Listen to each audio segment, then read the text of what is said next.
Hello, welcome back to Mark's House and Garden UK. Quite a bit going on today in the exotic tropical border, which I'm going to tell you about in this video. But I'm just going to capture one moment in time for posterity. There's the gloves and the scissors ready to go, but I think it's important, and I've said this many times in my video, to stop, look, listen, experience and enjoy.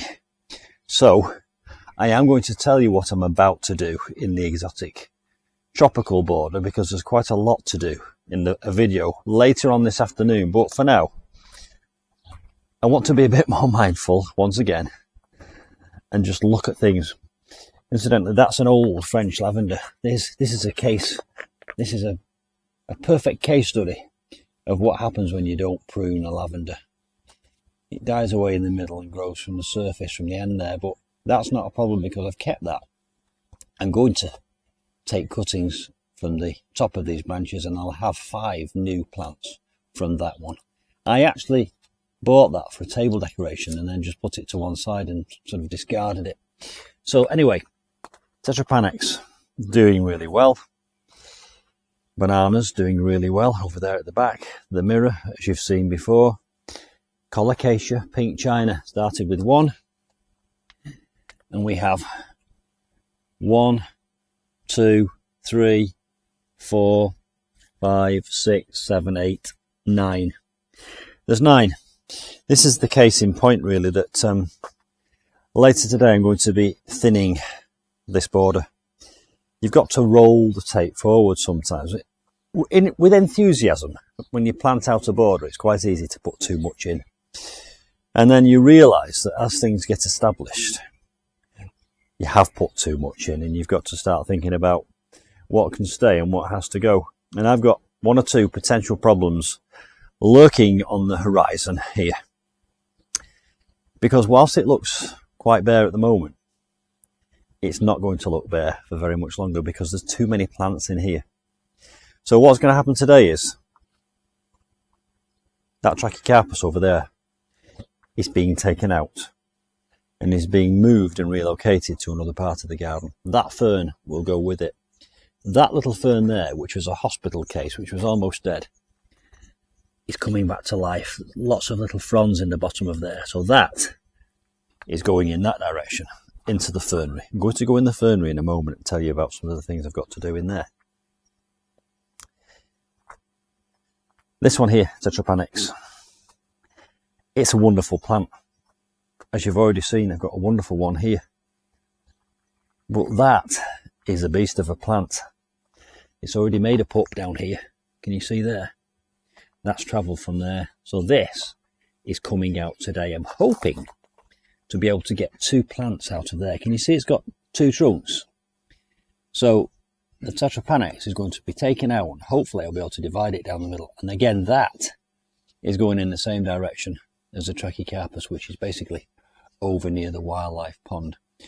And by removing that there, I'll be able to give light and space to the other plants which are trying their best to grow up around. I think these cannas virused. There's a canna virus and I think they've all got it. What am I going to do about it? Absolutely nothing.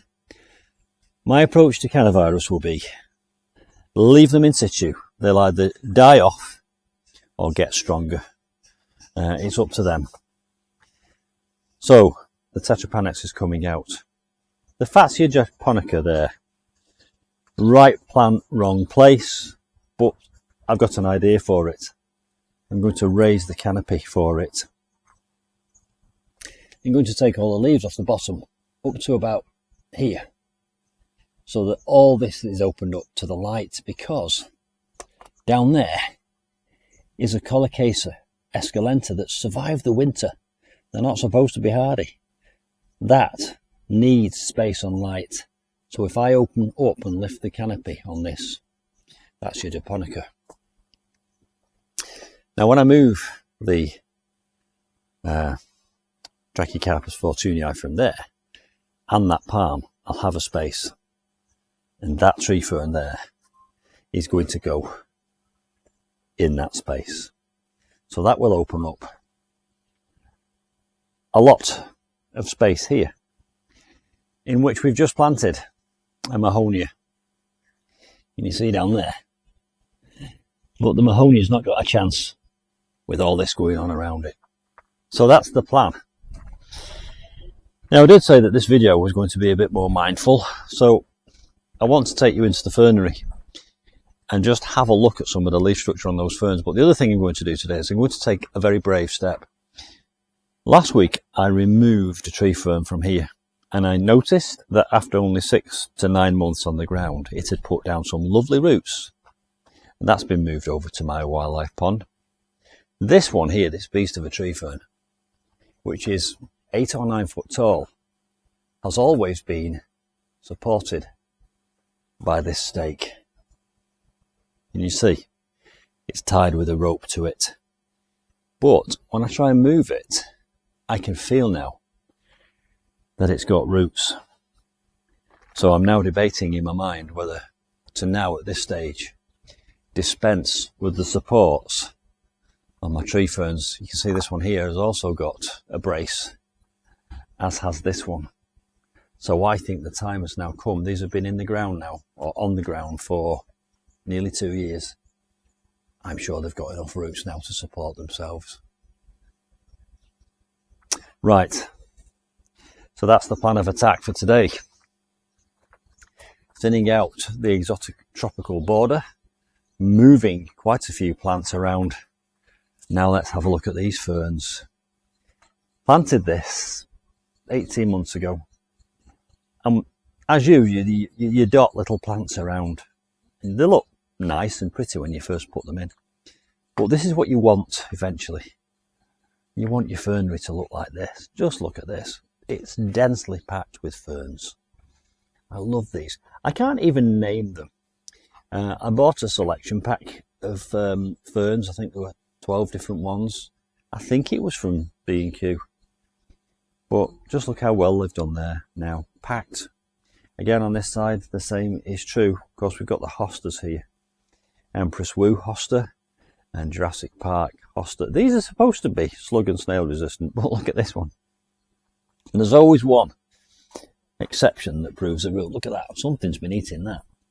I might have to buy one of those beer traps that you put beer in. And the slugs can die a happy death of drunken debauchery. Anyway, right. Let's have a look at this tree fern. Isn't that stunning with the sunlight? It's mostly shaded, this area of the garden, but at this time of day we do get some sun just peeping over the top of the roof just up there, and it comes down and alights on this wonderful tree fern. Now this tree fern here, interesting. Sometimes I think my tree ferns take it in turns to do well. That one did very well last year. That one didn't. This year that one's doing well. This one hasn't done so well yet, but when I look inside, lots of new fronds about to emerge from in there. So maybe it's just a little bit behind the curve. I don't know. There's Pan. Look at the lovely moss and lichen that grows on this stone. Love it. Very gothic feel to it. And of course we have the mind your own business plant, which is very invasive but is doing exactly what I want it to do, which is basically just give me a green carpet. Down here, Hart's tongue fern, doing very well this year, and canna lily. Now the canna lilies seem to struggle to compete with this mind your own business. That one's not ever really done any good, but happily there's one over there that is doing better this year. So we got canna lily there, we've got shuttlecock ferns, we've got the hostas, and the tree ferns, of course, going up here. So a video of 2 parts. Number 1, telling you what my plans are for the rest of the day. And number 2, getting a little bit up close and personal with some of the plants in this lovely little secluded area of the garden. Oh, now there's one last thing I want to tell you about. I don't often talk about my bamboo hedge. I put this in, again, just over 12 months ago, and I did the thing where you put bamboo barrier down. Look, can you see? Because bamboo is either clump forming or invasive. this is one of the invasive ones. What I want to show you is this. Look at this. These just spring up overnight, and this is why it's invasive. It sends out runners, and these can shoot up and they can go under the foundations of the house and cause all kinds of problems. So I've managed to contain mine with this bamboo barrier. I bought this off the internet, and I'll put a link to it at the end of this, in the description box below this video. And I did a video on it as well, so I'll put a link to that video at the end of this as well, how I installed that. But I'm glad I did, because it's proven to be very necessary, because the bamboo is going rampant. Wonderful. There we go. Let me give you a final view round. Another reason I do these videos is because I want to capture this for posterity, because as the year goes ahead, we're now in May, and as the year goes by, this will fill out. And we'll be able to do a year in the life video. And I'll be able to look at it in the winter time, and it'll cheer me up when everything is dead. There we go. The exotic tropical border, lots of plans to do. The fernery, removing the tree fern stakes and the bamboo. Miscanthus giganteus there. That's going to go crazy. That's going to cover that wall in about a month's time. I'll see you later when I do the work and thin out this border. Bye for now.